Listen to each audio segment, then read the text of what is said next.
In the present day, we will delve deeply into the entire story of the Old Testament until the coming of the Messiah.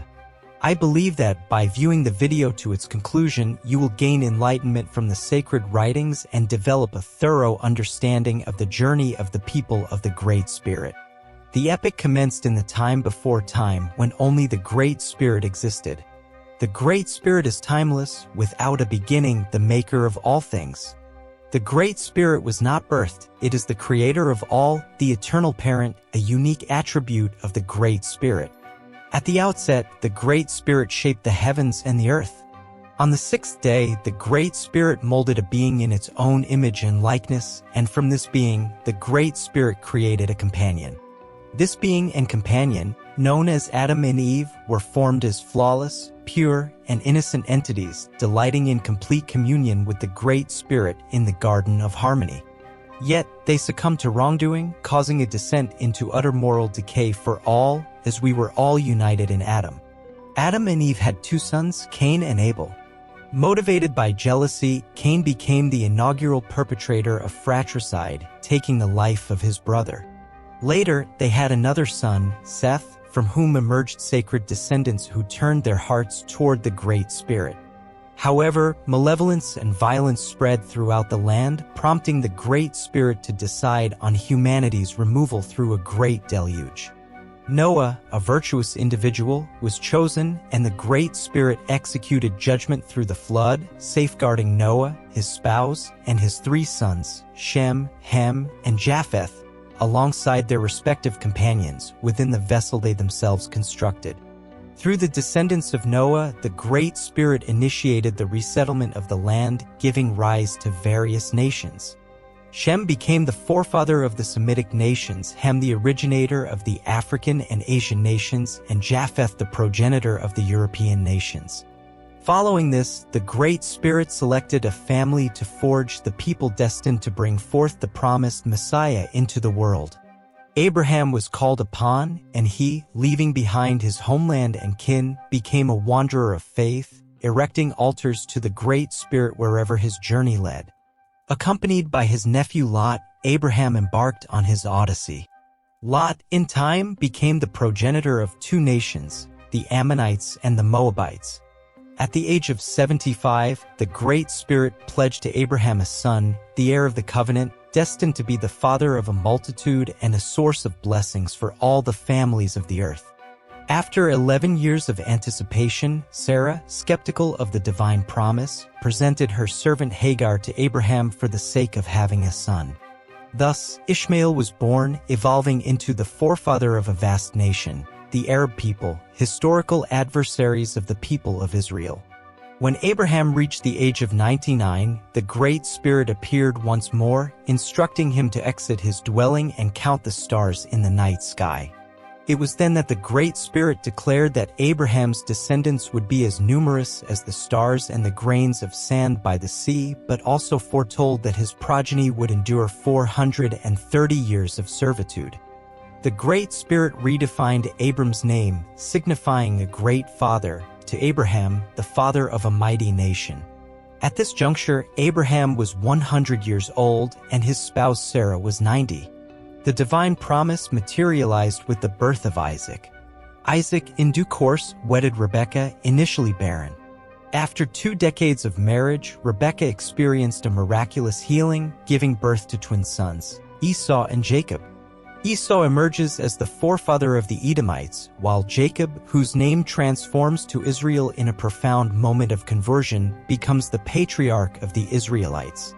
Jacob, renowned for having 12 sons and 1 daughter, leads his family, including Joseph, to Egypt.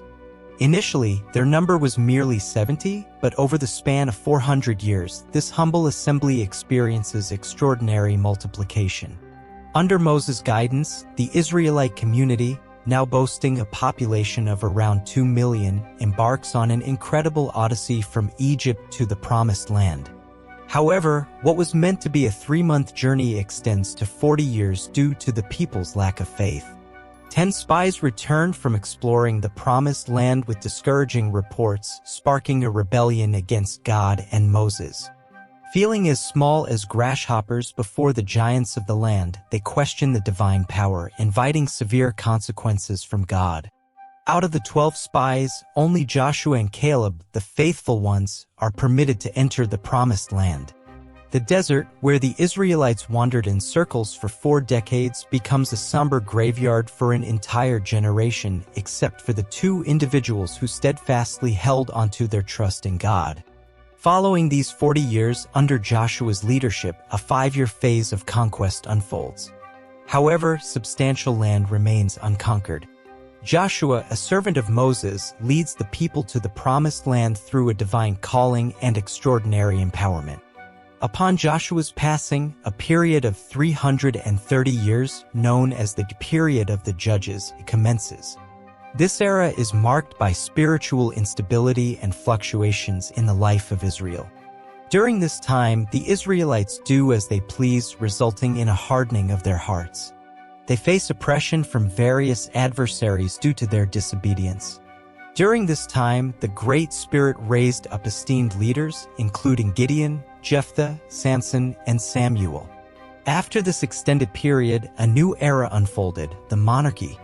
Observing the nations around them, the people of Israel yearned for a king, seeking a shift away from direct governance by the Great Spirit. Samuel, the last judge, anointed Saul as the king of Israel. Saul's 40-year reign began with humility but ended in pride, cruelty, rebellion, and apostasy. Subsequently, David took the throne for another 40 years, moving the capital from Hebron to Jerusalem. His rule was marked by successes as he fortified the kingdom, accumulated wealth, and gained recognition as one of the most illustrious kings of Israel. Despite committing serious transgressions against God, his family, and his people, David repented and found forgiveness from the Great Spirit.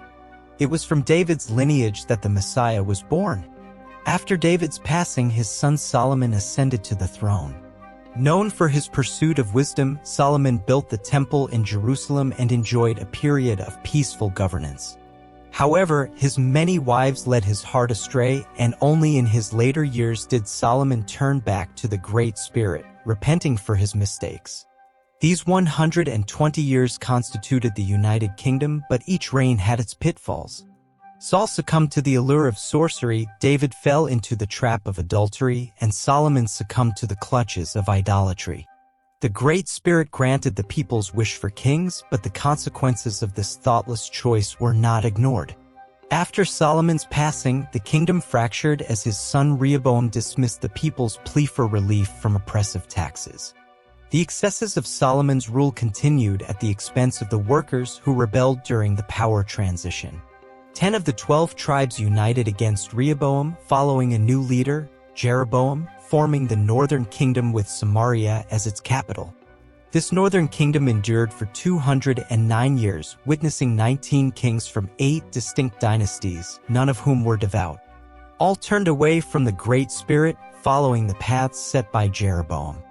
This deviation instrumentalized religion for political motives, constructing temples and installing golden calves in Bethel, Gilgal, and Beersheba, diverting the people from worshiping the Great Spirit in Jerusalem. The 19 rulers of the northern kingdom walked a path of darkness and wickedness. None sought the guidance of the Great Spirit.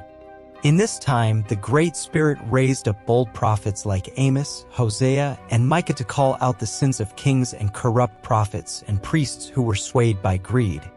These messengers fearlessly confronted corruption, from the palaces to rival temples, from the marketplace to the fields. They raised their voices against political corruption and condemned a corrupted religion, bringing divine accusations against the executive, legislative, and judicial powers that had become tainted. Additionally, they exposed social injustice and economic oppression, urging the people to turn away from their wrongdoings. Sadly, their messages fell on deaf ears. During the reign of Ahab, the pernicious belief in Baal, the Canaanite god of prosperity, spread throughout Israel through his wife Jezebel. In response, the Great Spirit raised the prophet Elijah to unveil the falsehood of this pagan deity and discredit the detestable idol. Later, Elisha was called by the Great Spirit to succeed Elijah and carry out a remarkable ministry.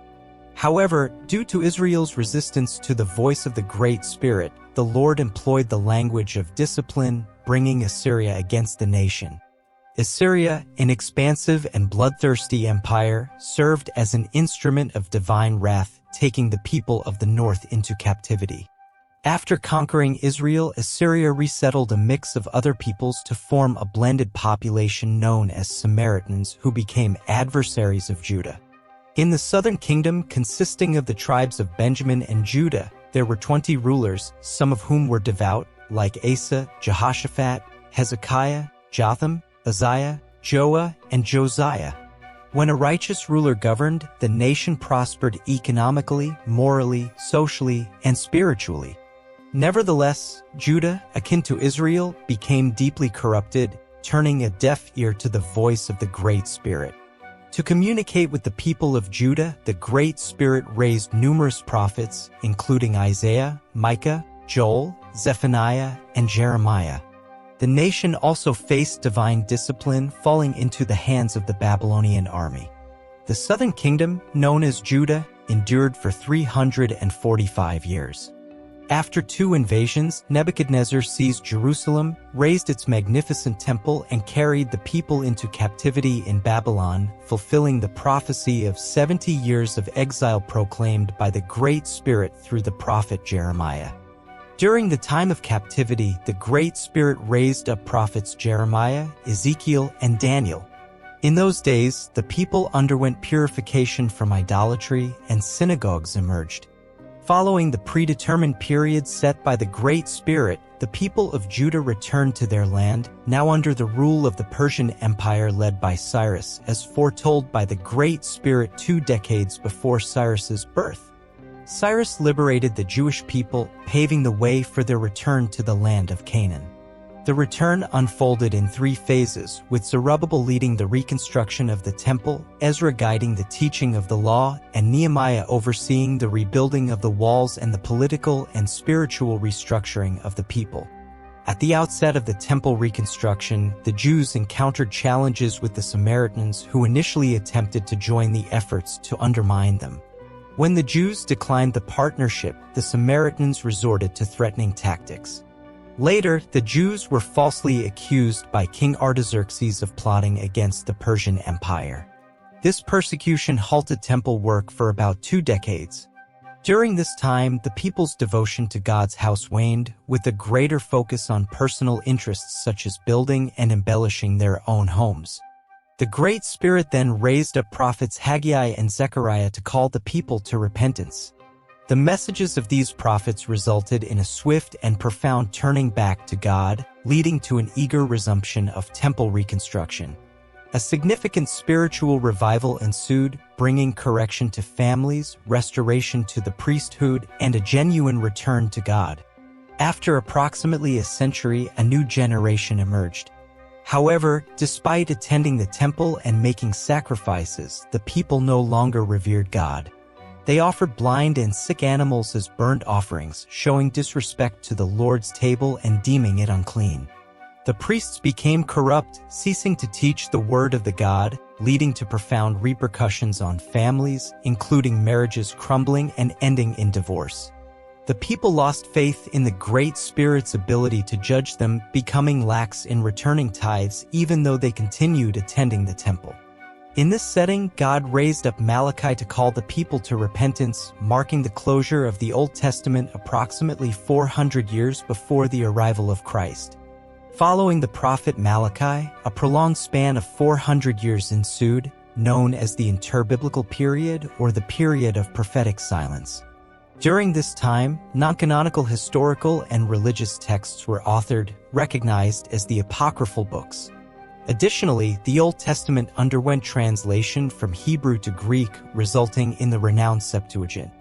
The Persian Empire gave way to the Greek Empire under the leadership of Alexander the Great, who significantly expanded his realm, disseminating Hellenistic culture and the Greek language, a development that later played a pivotal role in the swift and far-reaching spread of the gospel. Upon Alexander's demise, the kingdom split among 4 generals, with noteworthy dominance by the Egyptian Ptolemies and the Syrian Seleucids, engaged in constant conflict. Israel was intermittently under the rule of one or the other during this period. Antiochus Epiphanes, in a provocation against the Jews, sacrilegiously offered a swine on the altar of the temple in Jerusalem, a heinous act that ignited the Maccabean War, ultimately won by Judas Maccabeus through significant bloodshed. Later, in 63 BC, Pompey seized Jerusalem and the Romans came to exert control over Israel. The construction of the port of Caesarea facilitated international trade and the missionaries' travels around the world. Herod, despite erecting fortresses, palaces, and the fortress of Masada, was a paranoid and ruthless ruler. The fear of losing his throne haunted him throughout his life, leading to multiple marriages and extreme measures, such as the murder of members of his own family.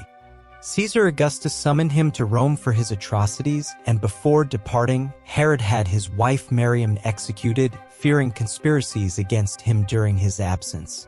2 of his sons were sent to Rome for education, but, incited by his sister Salome, Herod had them strangled when he suspected they might pose a threat to his reign upon their return. On his deathbed, he compelled Salome to vow to kill at least one nobleman from each family in Jerusalem to ensure mourning at his funeral. This was the ruler troubled by the Magi's news about the birth of a boy in Bethlehem of Judea destined to be the king of Israel. Following Herod's death around 4 BC, his kingdom was divided among 4 of his sons. Archelaus, who ruled over Judea, Samaria, and Edom, was a tyrannical king, prompting discontented Jews to implore the Romans for his removal. Rome then appointed a Roman procurator or governor in Judea, with Pilate serving as the governor at that time. This dire situation, under the despotic Herodian rule and subjected to Roman servitude, fostered political aspirations for the Messiah, an outcry for liberation and redemption from oppressive subjugation. If you enjoyed this video, please share, like, and leave your comments. This helps it reach more people. God bless you.